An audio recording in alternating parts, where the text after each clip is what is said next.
1995 दिसंबर की एक ठंडी रात वेस्ट बंगाल के एक छोटे से गांव पुरुलिया में कुछ ऐसा हुआ जो आज तक इंडियन इंटेलिजेंस हिस्ट्री की सबसे बड़ी मिस्ट्रीज में से एक है। इमेजिन करो रात के 1 बजे है, अंधेरा छाया हुआ है और अचानक आसमान से हथियार की बारिश होने लगती है। AK-47 rifles, ammunition, grenades, parachute के साथ जमीन पे गिरे हुए। लेकिन ये कोई मूवी सीन नहीं था, ये रियल था। एक फॉरेन एयरक्राफ्ट इंडियन स्पेस में इलीगली घुस गया और सिस्टमेटिकली वेपन ड्रॉप करते हुए निकल गया बिना किसी को पता चले। 4 टन से ज्यादा वेपन्स, मिलिट्री ग्रेड इक्विपमेंट और सबसे बड़ी बात, ये ऑपरेशन इतना प्लान था कि एयरक्राफ्ट ने एग्जैक्ट कोऑर्डिनेट पे वेपन्स ड्रॉप किए। पर वेपन किसके लिए थे, कौन था मास्टरमाइंड, और सबसे इम्पोर्टेंट, ये ऑपरेशन इंडिया में इतना सक्सेसफुली एग्जीक्यूट कैसे हुआ। ये है द पुरुलिया एयर ड्रॉप। तो रेडी हो, क्योंकि इस क्लास में आज मैं तुम्हें ले चलता हूँ एक ऐसे इंटरनेशनल कॉन्स्पिरेसी के अंदर जहाँ ट्रूथ फिक्शन से ज्यादा डेंजरस है। 17 दिसंबर 1995 रात का वक्त। पुरुलिया डिस्ट्रिक्ट के लोकल विलेजर्स अपने घर में सो रहे थे। अचानक उन्हें एक अजीब आवाज सुनाई दी। एक हैवी एयरक्राफ्ट जो लो एल्टीट्यूड पे उड़ रहा था। वेस्ट बंगाल के रूरल एरिया में ये कॉमन नहीं था। कोई कमर्शियल फ्लाइट इतनी लो एल्टीट्यूड पे नहीं हुई। कुछ विलेजर्स बाहर निकले, उन्होंने देखा एक बड़ा एयरक्राफ्ट बिना लाइट्स के बहुत नीचे से उड़ रहा है और फिर अचानक आसमान से कुछ चीजें पैराशूट के साथ नीचे आने लगी। इनिशियली लोगों ने सोचा ये कोई मिलिट्री एक्सरसाइज है, लेकिन जब सुबह हुई और विलेजर्स ने उन पैकेजेस को खोला तो जो दिखा वो उनके सोच से बहुत आगे था। हैवी वुडन क्रेट्स, अंदर थे 300 से ज्यादा AK-47, thousands of rounds of ammunition, rocket launchers, anti tank grenades और military communication equipments. Total weight 4 ton से ज्यादा था। विलेजर्स शॉक में थे। उन्होंने इमीडिएटली पुलिस को इन्फॉर्म किया, लेकिन तब तक वो एयरक्राफ्ट गायब हो चुका था इंडियन एयर स्पेस से। लोकल पुलिस जब सीन पे पहुंची तो उन्हें समझ नहीं आया कि ये मैटर कितना बड़ा है। उन्होंने इनिशियली सोचा कि शायद कोई स्मगलिंग ऑपरेशन है,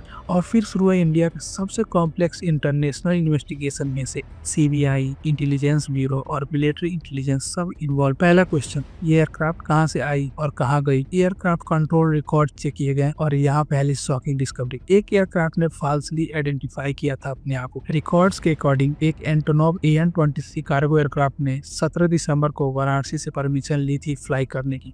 aircraft register number 4KAJ74। Identification दिया गया था cargo flying carrying agricultural equipments. ATC ने क्लियरेंस दे दी थी, नॉर्मल प्रोसीजर था। लेकिन ये एयरक्राफ्ट वाराणसी नहीं गई, ये सीधी वेस्ट बंगाल के ऊपर लो एल्टीट्यूड पे फ्लाई करने लगी, रडार से बचते हुए और फिर वेपन स्टॉप करके गायब। इन्वेस्टिगेटर्स ने तुरंत एयरक्राफ्ट का डिटेल ट्रैक की। एयरक्राफ्ट रजिस्ट्रेशन अजरबैजान का था, लेकिन जब अजरबैजान अथॉरिटीज से कांटेक्ट किया तो पता चला कि ये एयरक्राफ्ट लीगली रजिस्टर्ड नहीं था, फेक डॉक्यूमेंट्स थी। दूसरा क्लू, पैराशूट्स। वेपन्स के साथ जो पैराशूट यूज हुए थे वो मिलिट्री ग्रेड के थे। मैन्युफैक्चर लोकेशन ट्रैक किया गया, बुल्गारिया। धीरे धीरे पिक्चर क्लियर हो रहा था। ये कोई लोकल स्मगलिंग ऑपरेशन नहीं था, ये एक इंटरनेशनल आर्म ट्रैकिंग नेटवर्क था। और अभी तक सबसे बड़ा क्वेश्चन अनआंसर्ड था, ये वेपन्स किसके लिए थे। अब इन्वेस्टिगेटर्स के पास एक एडवांटेज था, एयरक्राफ्ट को लैंड कराना पड़ेगा फ्यूल रिफिलिंग के लिए। इंडियन इंटेलिजेंस एजेंसीज ने अलर्ट जारी कर दी सभी एयरपोर्ट्स पे, और फिर 21 दिसंबर को 4 दिन बाद वो एयरक्राफ्ट लैंड हुआ मुंबई एयरपोर्ट पे। क्रू ने बोला उन्हें टेक्निकल प्रॉब्लम है और रिफिलिंग चाहिए। एयरपोर्ट अथॉरिटीज ने नॉर्मली हैंडल किया इनिशियली, लेकिन बैकग्राउंड में इंटेलिजेंस एजेंसीज रेडी पोजीशन ले चुकी थी। जैसे ही एयरक्राफ्ट की पुलिस और इंटेलिजेंस टीम ने एयरक्राफ्ट को घेर लिया, एयरक्राफ्ट के अंदर से बाहर आए 5 लेफ्टिनेंट क्रू मेंबर्स, एक British national Peter bleach. Interrogation शुरू हुआ और यहाँ से कहानी और ट्विस्टेड हो। पीटर ब्लिच ने आइडेंटिफाई किया खुद को एक प्राइवेट सिक्योरिटी कंसल्टेंट के रूप में। उसने क्लेम किया था कि वो एक लेजिटिमेट बिजनेस ऑपरेशन पे था। लेफ्टिनेंट क्रू मेंबर्स ने बोला कि उन्हें सिर्फ कार्गो ड्रॉप करने को कहा गया था, उन्हें नहीं पता था कि कार्गो में क्या है। लेकिन इन्वेस्टिगेटर्स को ये स्टोरी बिलीवेबल नहीं लगी। एयरक्राफ्ट सर्च की गई और अंदर से मिली GPS कोऑर्डिनेट्स, एग्जैक्ट लोकेशन जहां वेपन्स ड्रॉप की गई थी, satellite phones, encrypted communication devices, map of West Bengal, specifically Purulia area mark. ये क्लियरली एक वेल प्लान्ड मिलिट्री ऑपरेशन था। सबको अरेस्ट कर लिया गया और अब शुरू हुई असली इन्वेस्टिगेशन। इन्वेस्टिगेशन के दौरान धीरे धीरे एक बड़ा नेटवर्क सामने आया। पीटर ब्लिच ने इवेंचुअली एक्सेप्ट किया कि ये ऑपरेशन प्लान किया गया था किम डेवी नाम के एक डेनिश नेशनल ने। किम डेवी कौन था? एक इंटरनेशनल आर्म डीलर। उसकी रेपुटेशन थी अंडरग्राउंड क्रिमिनल नेटवर्क। इन्वेस्टिगेशन से पता चला कि किम डेवी ने ये पूरा ऑपरेशन मार्क से कोऑर्डिनेट किया था। एयरक्राफ्ट अरेंज की गई थी बुल्गारिया से, वेपन सोर्स थे Eastern Europe black market, crew hire किया गया था लेटेविया से, और ऑपरेशन एग्जीक्यूट हुआ था इंडियन एयर स्पेस में।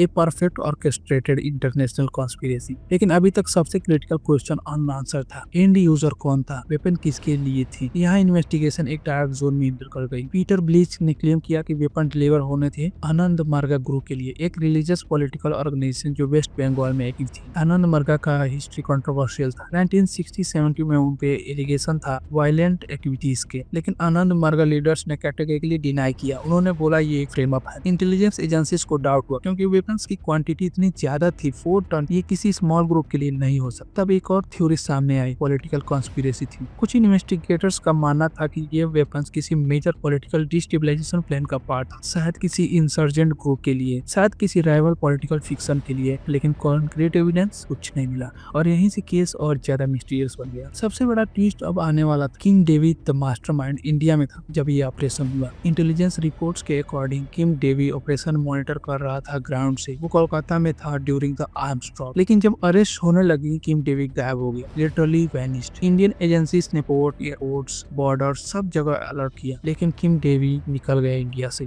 कैसे, ये आज तक मिस्ट्री। 1996 में एक साल बाद पता चला किम डेवी डेनमार्क में है। इंडिया ने इमीडिएटली एक्सट्राडिशन रिक्वेस्ट भेजी। डेनमार्क गवर्नमेंट से कहा कि किम डेवी को इंडिया भेजो ट्रायल की, और यहाँ से एक इंटरनेशनल लीगल बैटल शुरू हो गई जो 20 साल तक चली। डेनमार्क ने इनिशियली बोला हम कंसिडर करें, फिर एक्सक्यूजेस देने लगी, एविडेंस अनसफिशिएंट है, ह्यूमन राइट कंसर्न्स है इंडियन जेल्स में, लीगल प्रोसीजर फॉलो करना पड़ेगा। साल दर साल इंडिया रिक्वेस्ट करती रही, डेनमार्क प्रोवाइड करता रहा। 2011 में डेनिश कोर्ट ने फाइनली डिसीजन दिया किम डेवी को एक्स्ट्राडाइट नहीं किया जाए। रीजन, इंडिया में जेल कंडीशन सेटिस्फैक्टरी नहीं। इंडिया सब दैट डेवलपमेंट टेंशन बढ़ गया, लेकिन किम डेवी डेनमार्क में सेफली रह रहा था, इंटरव्यूज दे रहा था, ओपनली बोल रहा था अपने वर्जन ऑफ इवेंट्स। उसका क्लेम था मैं सिर्फ एक मिडिल मैन था, असली कॉन्स्पिरेसी कुछ और थी। लेकिन वो असली कॉन्स्पिरेसी क्या थी वो कभी क्लियरली नहीं बोला। और आज भी किम डेवी डेनमार्क में है फ्री। वापस आते हैं इंडिया। पीटर ब्लीच और लेटिवन क्रू मेंबर्स पे ट्रायल चला। केस बना था IPC section 120B, criminal conspiracy, armed और एयरक्राफ्ट एक्ट के अंदर। ट्रायल 10 साल चला,